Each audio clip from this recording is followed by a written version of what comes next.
অধ্যাপক ডক্টর আহমেদ মুস্তাক রাজা চৌধুরী, উপদেষ্টা, James pre grant school of public health, তিনি আমাদের সাথে এই মুহূর্তে যুক্ত হচ্ছেন। আপনাকে স্বাগত জানাচ্ছি স্যার আমাদের ঢাকা স্টুডিও থেকে। আমাদেরকে একটু বলবেন যে এই যে 100 দিনের তুলনামূলক ছবিটা ঠিক কেমন এবং বৈশ্বিক প্রেক্ষাপটকে বিবেচনায় নিয়ে আপনার কাছে এই বিষয়টা নিয়ে একটু পরিষ্কার হতে চাই। আপনার দৃষ্টিভঙ্গি এই মুহূর্তে আমরা কোন দিকে যাচ্ছি? ধন্যবাদ। আমি দেখছিলাম একটু আগেই এই জনস হপকিন্সের যে ওয়েবসাইট ওয়ার্ল্ডোমিটার, তো সেখানে দেখা যাচ্ছিল যে টপ যে 5টা দেশ যেখানে নাম্বার অফ কেসেস এর দিক দিয়ে, সেখানে ইন্টারেস্টিংলি এই 5টা দেশ হলো চারটা কন্টিনেন্টে।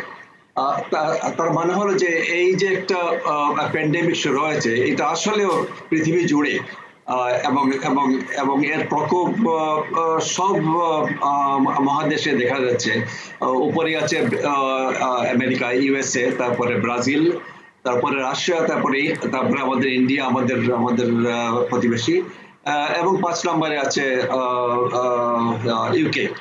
তো এই এই এই যে কয়েক মাস হয়ে গেল, বহির্বিশ্বে আমরা দেখছি যে ইউরোপ আমেরিকায় অবস্থার উন্নতি হচ্ছে। আগে যে আমরা বড় বড় নাম্বার শুনতাম নিউ ইয়র্কে ফর এক্সাম্পল, সেটা এখন অনেকটাই কমে আসছে।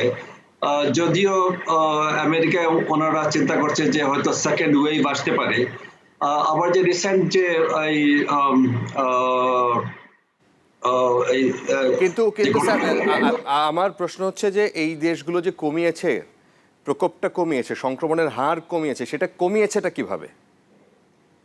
সেটা লকডাউন একটা একটা খুব পপুলার একটা পন্থা। প্রায় বেশিরভাগ দেশেই এই লকডাউনের মাধ্যমেই ওনারা সফলকাম হয়েছেন। দু একটা দেশে যারা লকডাউন করেনি বা কম করেছে, সেখানে ওরা চিন্তা করছিল যে যদি এই ইনফেকশন রেটটা খুব বেশি হয়ে যায়, তাহলে ওইটার মাধ্যমে একটা ইমিউনিটি তৈরি হয়, হার্ড ইমিউনিটি, যেমন সুইডেনে ওরা করেছে। এবং সেটা করতে গিয়ে ওরা কিছুটা স্যাক্রিফাইস করেছে। স্যাক্রিফাইসটা হলো সেখানে এই নাম্বার অফ ডেথসটা বেড়ে যায়, যদি খুব তাড়াতাড়ি সেই হার্ড ইমিউনিটিতে ওরা যেতে পারে।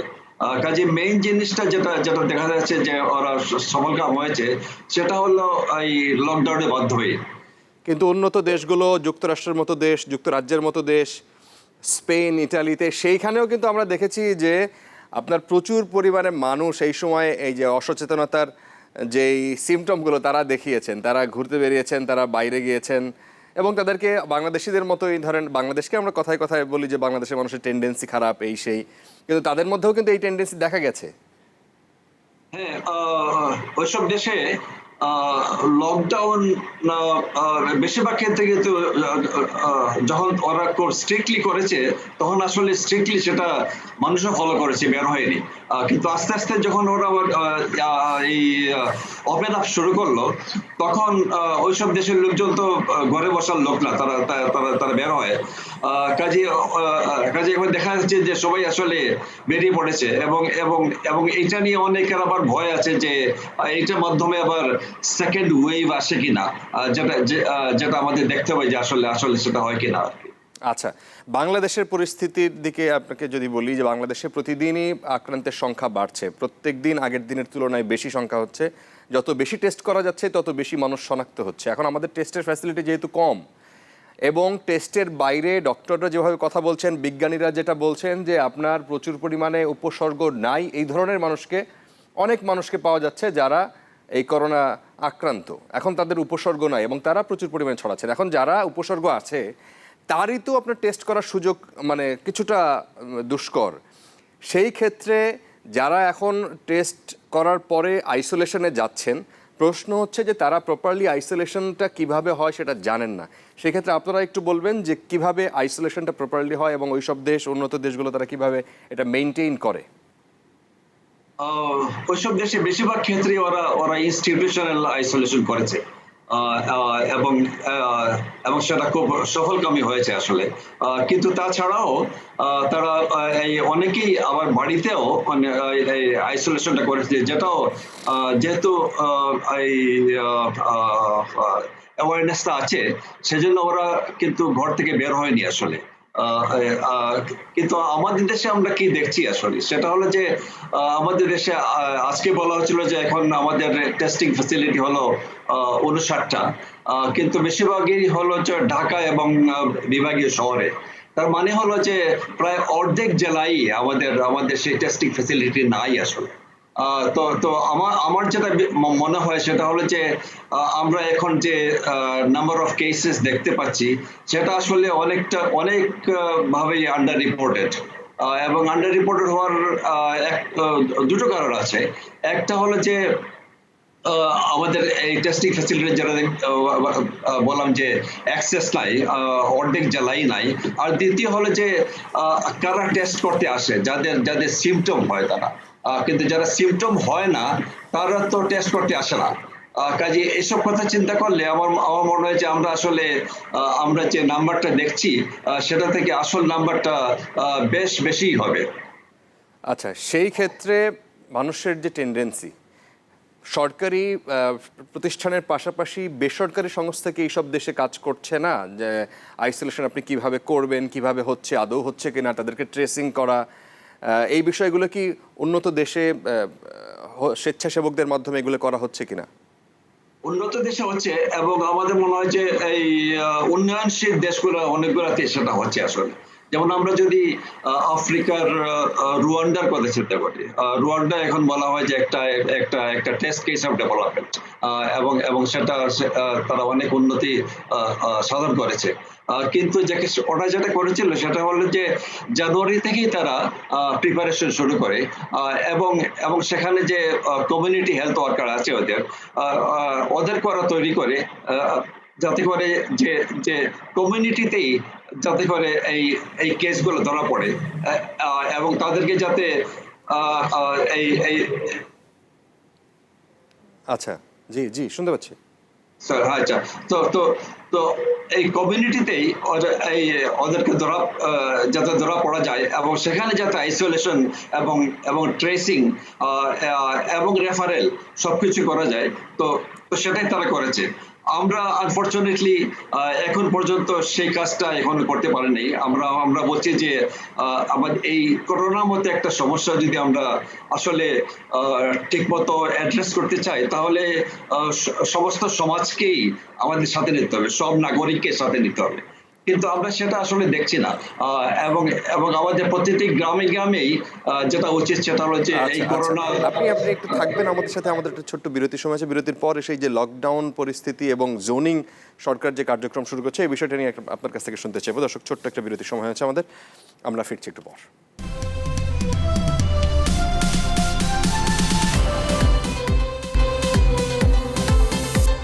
Mister hygiene news room update আপনারা দেখছেন, আপনাদের সাথে আমি ফারাবি হাফিজ। আমরা কথা বলছিলাম অধ্যাপক ডক্টর আহমেদ মুস্তাক রাজা চৌধুরী, তিনি উপদেষ্টা, James P grant school of public health.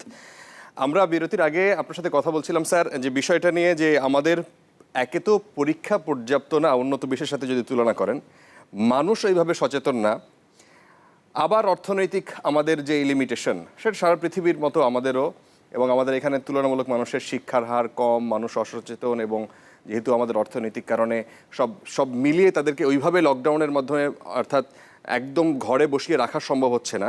সেই ক্ষেত্রে আমাদের জটিলতাগুলো ঠিক কোথায়, কিভাবে আপনি এর ব্যাখ্যা করবেন, এবং সমাধানের জায়গাটা আপনি কোথায় কিভাবে খোঁজেন? আপনি আপনি যা বললেন আসলে তাই, যে যে আমরা অনেক পরিস্থিতি আছে যেখানে আমাদের অ্যাওয়ারনেস কম, আমাদের রিসোর্সেস কম, তারপরে আমাদের আমাদের মানুষ গরিব, তাদেরকে যারা পার্টিকুলারলি দিনে আনে দিনে খায়, তাদের জন্য তো প্রচুর সমস্যা এসব, এবং আমাদের হেলথ সিস্টেমের উইকনেস তো আমরা আমরা আমরা সবাই জানি। কাজে এই সমস্যাগুলো হলো আসল আসল সমস্যা। আরেকটা সমস্যা যেটা যেটা যেটা খুবই প্রকট, সেটা হলো যে আমাদের এই উপাত্ত বা ডেটা, প্রচুর ডেটা নাই আমাদের, যেটা আমাদেরকে হেল্প করবে to plan for the future. কাজে কাজে এই এই এই সমস্যাগুলি আছে, এবং এইসব চিন্তা করে আর এই সরকার এখন যে জোনিং পদ্ধতিটা শুরু করেছে, আসলে এই কাজটা অনেক অনেক আগেই করা উচিত ছিল, কারণ সারা দেশকে বন্ধ করে রাখার কোনো মানে হয় না আসলে, কারণ আমরা জানি যে অনেকগুলো জেলা আছে যেখানে কেস তো খুবই কম আছে সেখানে। কাজে এই সবকিছু লং টার্ম করার কোনো মানে হয় না। এখন সরকার যে নতুন নিয়ম করেছে জোনিং করবে, সেটা আমি সরকারকে সাধুবাদ দিই। কিন্তু ব্যাপার হলো যে আমরা যে লকডাউনটা করছি সেটা বাস্তবায়ন কিভাবে হবে। এবং আমরা দেখেছি যে এর আগে যে লকডাউন করেছিল সেখানে অনেক ঢিলে ঢালা, তারপরে সরকারের ইনস্ট্রাকশন গুলো ছিল প্রচুর অস্পষ্টতা বা অ্যাম্বিগুইটি। তো এই ধরনের যদি আবার ঘটে, তাহলে আমরা এই জোনিং এর মাধ্যমে যে আমরা উপকারিতা আশা করছি, সে উপকারিতা আসলে পাবো না। আপনি স্যার জানেন যে এটা মোকাবেলায় সরকারের একটা টেকনিক্যাল উপদেষ্টা কমিটি করা হয়েছে, সেখানে সেই কমিটির যে সুপারিশগুলো সেগুলো প্রপারলি ভাবে বাস্তবায়ন হচ্ছে না। সেই বাস্তবায়নটা হচ্ছে না কেন, সেই বিষয়ে যদি একটু বলেন। সেটা আমাদের একটা পেরেনিয়াল সমস্যা আসলে, যে আমরা বলি করব, কিন্তু যখন করি বা করতে চাই তখন যেভাবে করা উচিত সেভাবে করি না। এবং এই যে ইমপ্লিমেন্টেশনে বা বাস্তবায়নের সমস্যা, সেটা আমাদের অনেক জায়গায় আমরা দেখতে পাই। এবং এটার একটা কারণ হলো যে আমাদের যে বিভিন্ন সেক্টর আছে, বিভিন্ন মন্ত্রণালয় আছে, এইটা এমন একটা সমস্যা যেটা শুধু স্বাস্থ্য মন্ত্রণালয়ের পক্ষে এটা ডিল করা সম্ভব নয়। কাজে এটার সাথে জড়িত যতগুলো মন্ত্রণালয় আছে সবগুলোকেই এটার মধ্যে আসতে হবে, এবং শুধু মন্ত্রণালয়কে আসলে হবে না, শুধু সরকারকে আসলে হবে না, আমাদের যে সুশীল সমাজ আছে, আমাদের যে সিভিল সোসাইটি আছে, ওরাও যদি এগিয়ে না আসে, সবাই যদি আমরা এটার উপর কাজ না করি, তাহলে কিন্তু যে কোনো প্ল্যানই সরকার করুক না কেন, সেটা কোনো অবস্থাতেই বাস্তবায়ন সম্ভব হবে না। আচ্ছা, এখন পর্যন্ত আপনি স্বাস্থ্য মন্ত্রণালয়ের কথা বলছিলেন, এখন পর্যন্ত 3000 এই স্বাস্থ্য সেবার সাথে যারা যুক্ত ডাক্তার, গতকালকেও আজকেও একজন সিনিয়র ডাক্তার মারা গেছেন, গতকালকেও দেখেছি আইসিইউ প্রধান কয়েকটা হসপিটালের 4 জন মারা গেছেন, যেটা খবর পাচ্ছিলাম। 3000-এর বেশি মানুষ মারা গেছেন। সেই ক্ষেত্রে আমরা তো আসলে এই ফ্রন্ট লাইনারদেরকে হারাচ্ছি, কি করার? আসলে সেটা খুবই দুঃখজনক। আনফরচুনেটলি এটা যে শুধু আমাদের দেশে হচ্ছে তা না, সব দেশেই এটা হচ্ছে যে যারা ফ্রন্টলাইন ওয়ার্কার, তারাই তো ফার্স্ট লাইন অফ ডিফেন্স আমাদের জন্য। কিন্তু যেহেতু তো ওনারা ডিল করছে ডে টু ডে, কাজে ওনাদের রিস্ক তো সবচেয়ে বেশি। কিন্তু এই অবস্থাটার থেকে উন্নত হতে হলে, যদি আমরা এর থেকে বের হতে চাই, তাহলে অবভিয়াসলি যে প্রসিডিওর গুলো আছে, এই সেফটি প্রসিডিওর, সেগুলোকে আমাদেরকে খুব ভালো করে মানতে হবে। এবং আমরা প্রথম দিকে দেখেছি যে পিপি নিয়ে অনেক কথাবার্তা হয়েছে, শুধু যে সংখ্যায় কম ছিল তা না, তার কোয়ালিটি নিয়ে অনেক কথা উঠেছিল। তো এগুলো ছাড়া আরেকটা কথা হলো যে, সেটা হলো যে আমাদের এই স্বাস্থ্য কর্মীদের উপর যে চাপটা, এই প্রচন্ড একটা চাপ আছে, এবং এটার সাথে জড়িত যেগুলা জিনিস, সেটা হলো যে এই স্টিগমা আছে, প্রচুর স্টিগমা। এই জিনিসগুলো যদি আমরা দূর করতে না পারি, তাহলে কিন্তু এই স্বাস্থ্য কর্মীদের আক্রান্তের হার বাড়বে, এবং তাদেরকে আমরা আস্তে আস্তে দূরে ঠেলিয়ে দেবো আসলে। তো কিন্তু আমাদের স্বাস্থ্যকর্মী ছাড়া তো আমরা কোনো অবস্থাতেই এটা থেকে পরিত্রাণ পাবো না। কাজে আমাদেরকে এদেরকে রক্ষা করার জন্য যা কিছু দরকার সেটাই করতে হবে আমাদের। এবং আনফরচুনেটলি যারা মারা গেছেন, সিনিয়র ডক্টরদের কথা বলা হচ্ছিল, এদের কয়েকজনই মারা গেছেন হসপিটালে গিয়ে আইসিইউ না পাওয়ার জন্য, ভেন্টিলেশন সাপোর্টটা না পাওয়ার জন্য শেষ মুহূর্তে। অনেক ধন্যবাদ স্যার আমাদের সাথে যুক্ত হবার জন্য। আপনার পরামর্শ নিশ্চয়ই যারা শুনছিলেন নিশ্চয়ই এটা কোনো কাজে আসবে। দর্শক, আমাদের সময় ছাড়া একটা ছোট্ট বিরতির, ফিরছি একটু পর।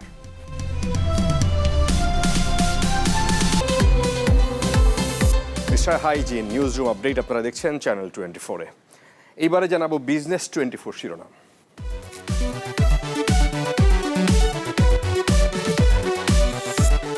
পুঁজিবাজারে কালো টাকার বিনিয়োগ সময়সীমার শর্ত তুলে নেওয়ার পরামর্শ বিশ্লেষকদের। স্টক এক্সচেঞ্জগুলোর দাবি পুনর্বিবেচনার আবেদন। বাজেটে কৃষির বিপণনে গুরুত্ব দেওয়ার পরামর্শ বিশেষজ্ঞদের। স্থানীয়ভাবে কৃষি যন্ত্র তৈরিতে বরাদ্দের তাগিদ।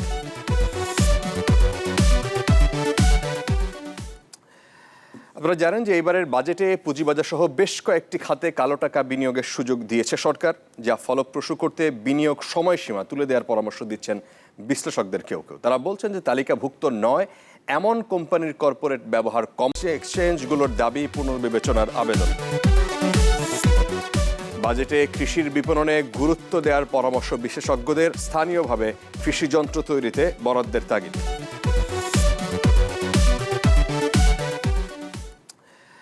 আপনারা জানেন যে এবারের বাজেটে পুঁজিবাজার সহ বেশ কয়েকটি খাতে কালো টাকা বিনিয়োগের সুযোগ দিয়েছে সরকার, যা ফলপ্রসূ করতে বিনিয়োগ সময়সীমা তুলে দেওয়ার পরামর্শ দিচ্ছেন বিশ্লেষকদের কেউ কেউ। তারা বলছেন যে তালিকাভুক্ত নয় এমন কোম্পানির কর্পোরেট ব্যবহার কমানো পুঁজিবাজারে ভালো কোম্পানি তালিকাভুক্তিতে নেতিবাচক প্রভাব ফেলবে।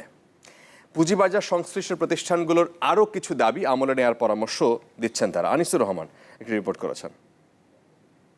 2020-2021 অর্থবছরের বাজেট ভিন্ন এক পরিস্থিতিতে এবারের বাজেট বিনিয়োগ বৃদ্ধি, আর্থিক খাতে তারল্য সংকট কমানো ও রাজস্ব বাড়ানো সহ বেশ কিছু যুক্তিতে থাকছে কালো টাকা সাদা করার সুযোগ। ব্যাংক, পুঁজিবাজার, আর্থিক খাতে অনেক খাতের সঙ্গে এই সুযোগ রাখা হয়েছে। পুঁজিবাজারেও 10% কর দিয়ে নেওয়া যাবে এই সুযোগ, তবে বিনিয়োগ ধরে রাখতে হবে কমপক্ষে 3 বছর। বিশ্লেষকরা বলছেন লক ইন বা সময়সীমার এই শর্তে কালো টাকার মালিকরা পুঁজিবাজারে বিনিয়োগে নিরুৎসাহিত হবেন। কালো টাকাকে আবার অন্যান্য খাতে বিনিয়োগ করার জন্য অপশন দিয়ে রাখছে, ইনক্লুডিং ব্যাংকের ডিপোজিট হিসাবে। তো কেন এখানে রিস্ক নিয়ে কালো টাকা আসবে?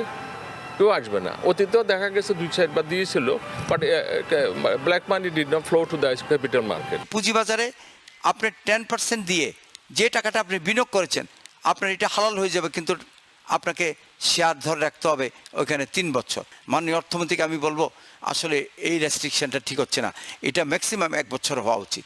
পুঁজিবাজারে তালিকাভুক্ত নয় এরূপ কোম্পানির কর হার 2.5% হ্রাস করে তালিকাভুক্ত কোম্পানির কর্পোরেট কর হার কমিয়ে তালিকা বহির্ভূত কোম্পানির সঙ্গে কর হারের পার্থক্য বাড়ানোর দাবি দীর্ঘদিনের, কিন্তু প্রস্তাবিত বাজেটে তা আমলে না নিয়ে উল্টো তালিকার বাইরে থাকা কোম্পানির কর 2.50% কমানোর প্রস্তাব অর্থমন্ত্রীর। বিশ্লেষকরা বলছেন এতে ভালো কোম্পানি পুঁজিবাজারে আসতে নিরুৎসাহিত হবে। যেমন মাল্টিনেশনাল কোম্পানি, ভালো কোম্পানি শেয়ার বাজারে আনা, লিস্টে দেওয়া, এটা ফিসকাল কনসেশন সাথে হবে না। 10% ডিফারেন্স নিয়েও কেউ আসতেছিল না, আর এখন হচ্ছে 7.5%। তো এটা হচ্ছে যে ভালো কোম্পানি লিস্টিংয়ে আনা, তো মানে চেষ্টা তো আগেও হয় না, এখন আরও ডিসকারেজড হবে। কর্পোরেট ট্যাক্স কমে দিলে তার স্ট্রেংথ বাড়বে, সে আপনার বিনিয়োগকারীকে, সে ইনভেস্টারদেরকে সে ভালো ডিভিডেন্ড দিতে পারবে। কিন্তু উল্টা যেটা আমরা দেখলাম যে কর্পোরেট ট্যাক্স নন লিস্টেড কোম্পানিকে কমিয়ে দেওয়া হয়েছে। পুঁজিবাজারে গতি ফেরাতে বিনিয়োগকারীদের আরও কিছু দাবি পুনর্বিবেচনার পরামর্শ বিশ্লেষকদের। আনিসুর রহমান, চ্যানেল 24, ঢাকা। এদিকে সপ্তাহের শুরুতে আবারও নেতিবাচক ধারায় দেশের পুঁজিবাজার। জাতীয় সংসদে প্রস্তাবিত বাজেট উপস্থাপনের পর প্রথম কার্যদিবসেই ঢাকা স্টক এক্সচেঞ্জের প্রধান সূচক কমে গেছে 3 পয়েন্ট, তবে লেনদেন কিছুটা বেড়েছে। অন্যদিকে সূচক পতনের পাশাপাশি লেনদেন কমেছে চট্টগ্রাম স্টক এক্সচেঞ্জে। পুঁজিবাজারকে স্থিতিশীল করতে বিশ্লেষক, অর্থনীতিবিদদের পরামর্শ ও বিনিয়োগকারীদের দাবির পরও কোনো পদক্ষেপের চিহ্ন নেই প্রস্তাবিত বাজেটে। এর নেতিবাচক প্রভাব পড়েছে বাজেট উপস্থাপনার পর প্রথম কার্যদিবসেই। ঢাকা স্টক এক্সচেঞ্জের প্রধান সূচক ডিএসইএক্স 3 পয়েন্ট কমে অবস্থান করছে ৩,৯৬৪ পয়েন্টে। শতকরা হিসেবে পরিবর্তন 0.07%, তবে কিছুটা বেড়ে লেনদেন হয়েছে 54 কোটি টাকা। লেনদেন হওয়া শেয়ার ও মিউচুয়াল ফান্ডের মধ্যে 27টির দাম বাড়ার বিপরীতে কমে 24টির। অপরিবর্তিত ছিল 247টির দাম। এদিন লেনদেনের শীর্ষে ছিল Beximco pharmaceuticals limited, Bangladesh submarine cables company limited, Reckitt Benckiser limited, central pharmaceuticals limited, Indo Bangla pharmaceuticals limited. ডিএসসির অনুসরণে সূচক ও লেনদেন কমেছে চট্টগ্রাম স্টক এক্সচেঞ্জেও। সার্বিক সূচক সিএসপিআই 7.7 পয়েন্ট কমে হয় 11,259। গেল সপ্তাহের শেষ কার্যদিবসের তুলনায় 10 কোটি টাকা কমে লেনদেন হয় প্রায় 2.5 কোটি টাকা। লেনদেন হওয়া শেয়ার ও মিউচুয়াল ফান্ডের মধ্যে দাম বাড়ে 16টির, কমে 22টির, অপরিবর্তিত ছিল 63টির দাম। Desk report, channel 24। মিস্টার হাইজি নিউজরুম আপডেটে আরও একটা ছোট্ট বিরতিতে যাচ্ছি, ফিরছি একটু পর। মিস্টার হাইজি নিউজরুম আপডেট আপনারা দেখছেন চ্যানেল 24-এ। 2020-21 অর্থ বছরে কৃষি খাতে বরাদ্দ বাড়লেও কৃষির বিপণনে গুরুত্ব সেরকমটি দেখা যাচ্ছে না। বিশেষজ্ঞরা বলছেন যে বিপণন গুরুত্ব পেলে কৃষকের উৎপাদিত খাদ্যের অপচয় কমতো। এদিকে বিনিয়োগ বিশ্লেষকদের পরামর্শ হচ্ছে যে কৃষির যান্ত্রিকীকরণে ভর্তুকির পাশাপাশি স্থানীয়ভাবে কৃষি যন্ত্র উৎপাদনেও এই বাজেটে বরাদ্দ রাখা উচিত। ফজলুল সিদ্দিকের রিপোর্ট।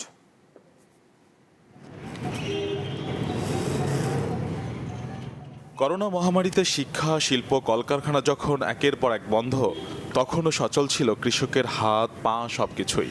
কেউ উৎপাদন করেছেন ফসল, কেউ বা মাছ, কেউ বা দুধ, ডিম, মাংস।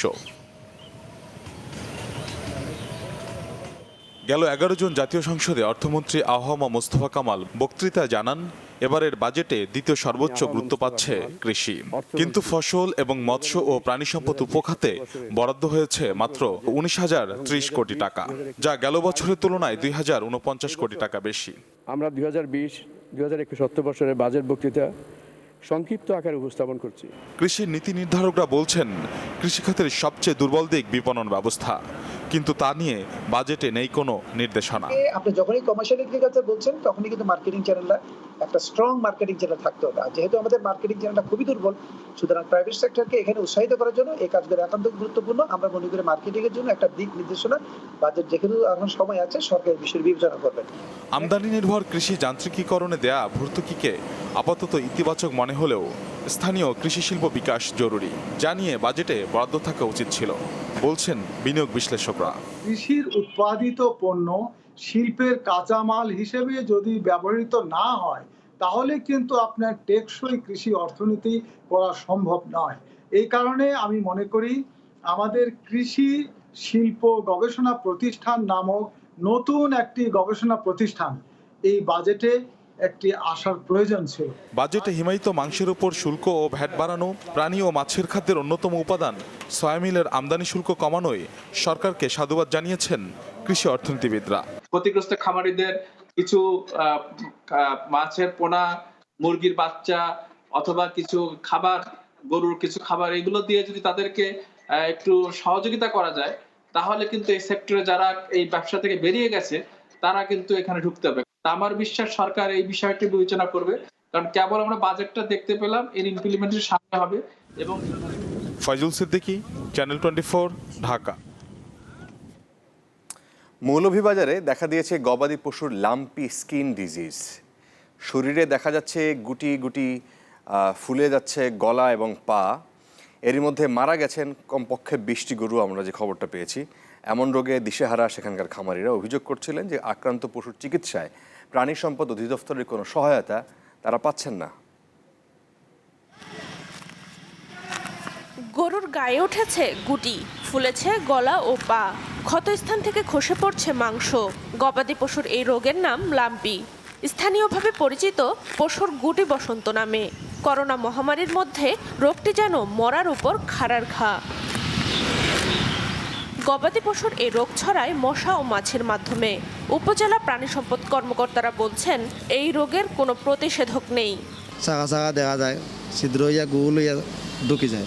পাও ফুলিয়া পাওটা মোটা হয়ে গেছে, আর এই পাও মোটা হওয়ার পর তাকিয়া আপনার দেখা যায় যে এখানে এক টুকরা উঠে গেছে, উঠে এটার ভিতর সুরঙ্গ হয়ে গেছে গিয়া। শুরুতে জ্বর থাকে, সেই কারণে আমরা ওই যে আমাদের ভেটেরিনারিতে ফার্স্ট এড বা এইচবেড ট্যাবলেট আছে, এগুলো ব্যবহার করি সকাল বিকাল। আর অ্যালার্জি যেহেতু গোটা গোটা ওঠে, এই কারণে আমরা অ্যান্টিহিস্টা জাতীয় ওষুধ ব্যবহার করি। তবে স্থানীয়রা অভিযোগ করছেন পশুর চিকিৎসায় সরকারি সহযোগিতা পাননি। অভিযোগ গেছে জেলা প্রাণী সম্পদ কর্মকর্তার কাছেও। প্রথমে আমি অনুরোধ করেছিলাম যে নাও তুমি ডাক্তার সাহেব আমার ওটা দেখো, হইলে না আমার সময় নাই, হওয়া আমার অনেক রুগী তুই এইটা ম্যাডাম না। ডাক্তার আনতে তারা 500 টাকা দেওয়া লাগে, 500 কমে তারা মানেও না। মাঠ পর্যায়ে জনবল কম, ওদের কাছে একটা বুঝলে 3 জন মাঠ কর্মী, হয়তো আমাদের নামটা ইউজ করে এটা করতে পারে। এই 2 দিনে যদি তারা বেশি ভিজিট নেয় তো সেটা আমরা আইনের ব্যবস্থা গ্রহণ করবো। 1929 সালে আফ্রিকার জাম্বিয়ায় গবাদি পশুর শরীরে প্রথম শনাক্ত হয় লাম্পি স্কিন ডিজিজ। তবে রোগটি ব্যাপক হারে ছড়িয়ে পড়ে 1943 থেকে 45 সালের মধ্যে। Desk report, channel 24। জীবন মৃত্যু নিয়ে সামাজিক যোগাযোগ মাধ্যমে প্রকাশ করেছিলেন তার নিজের ভাবনা। কে জানতো দিন দশকের মধ্যেই আত্মহত্যার সিদ্ধান্ত নিচ্ছেন তিনি। বলিউড অভিনেতা সুশান্ত সিং রাজপুত রোববার অজানা কারণে আত্মহত্যা করেছেন। 34 বছর বয়সী এই অভিনয় শিল্পী। তার মৃত্যুতে এখন শোকের ছায়া ভারতীয় চলচ্চিত্রাঙ্গনে।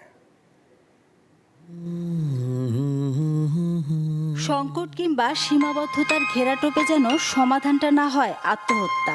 চলচ্চিত্রের সংলাপে যে সে কথাই বলেছিলেন অভিনেতা সুশান্ত সিং রাজপুত।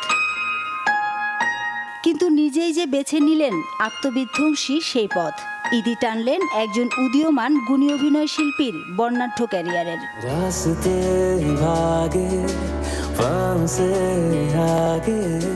কখনো মনসুর, কখনো লক্ষণ, আবার কখনো রাঘুরাম হয়ে জয় করেছেন কোটি ভক্তের মন। মহেন্দ্র সিং ধোনি হয়ে সেলুলয়েডে হাঁকিয়েছেন 4 ছক্কা। রোজ সমাচারের পেজ 3 শিরোনাম জুড়ে ছিল তারই জয় জয়কার। যদিও এখন তার সবই ধূসর কিংবা সাদা কালো। সাবেক ম্যানেজার দিশা শালীন আত্মহত্যার ঠিক 6 দিন পর রোববার মুম্বাইয়ের বান্দ্রার বাড়ি থেকে উদ্ধার করা হয় সুশান্ত সিং রাজপুতের ঝুলন্ত মরদেহ। পুলিশের দাবি আত্মহত্যা, যদিও রহস্যের ঘোর যেন কাটছেই না। শোকের মাতন পুরো বলিউড জুড়ে। এক যুগের ক্যারিয়ারে দাপিয়ে বেরিয়েছেন টিভি পর্দা থেকে চলচ্চিত্রের উঠোনে। অর্জনের তালিকায় অভিনয় দক্ষতায় যেমন রয়েছে ব্যবসা সফল ছবি, তেমনি অসংখ্য সম্মাননাও। নাম উঠিয়েছিলেন নির্মাতাদের পছন্দের তালিকায়, কিন্তু ক্যারিয়ারের বৃহস্পতিতেই শনির আছর। 2 दिन पुराना स्टार्टअप है मेरा। ऑफिस बड़ा नहीं है लेकिन सपने बहुत बड़े हैं। সম্ভাবনার দুয়ারে ছিল তার স্বর্ণালী দিনের হাতছানি, বাকি ছিল অনেক কিছু দেবার। মৃত্যু নামের অমোঘ সত্যকে আলিঙ্গন করেছেন বটে, তবে সুশান্ত সিং রাজপুত বেঁচে থাকবেন তার কর্মে, কোটি ভক্তের ভালোবাসায় রাজপুত হয়ে। মাসুদা লাবনী, চ্যানেল 24। দর্শক, এই ছিল আমাদের নিউজ রুম আপডেট। আজকে অনেক ধন্যবাদ যারা মিস্টার হাইজি নিউজ রুম আপডেট আপনারা দেখছিলেন। অনেক ধন্যবাদ যারা সাথে ছিলেন।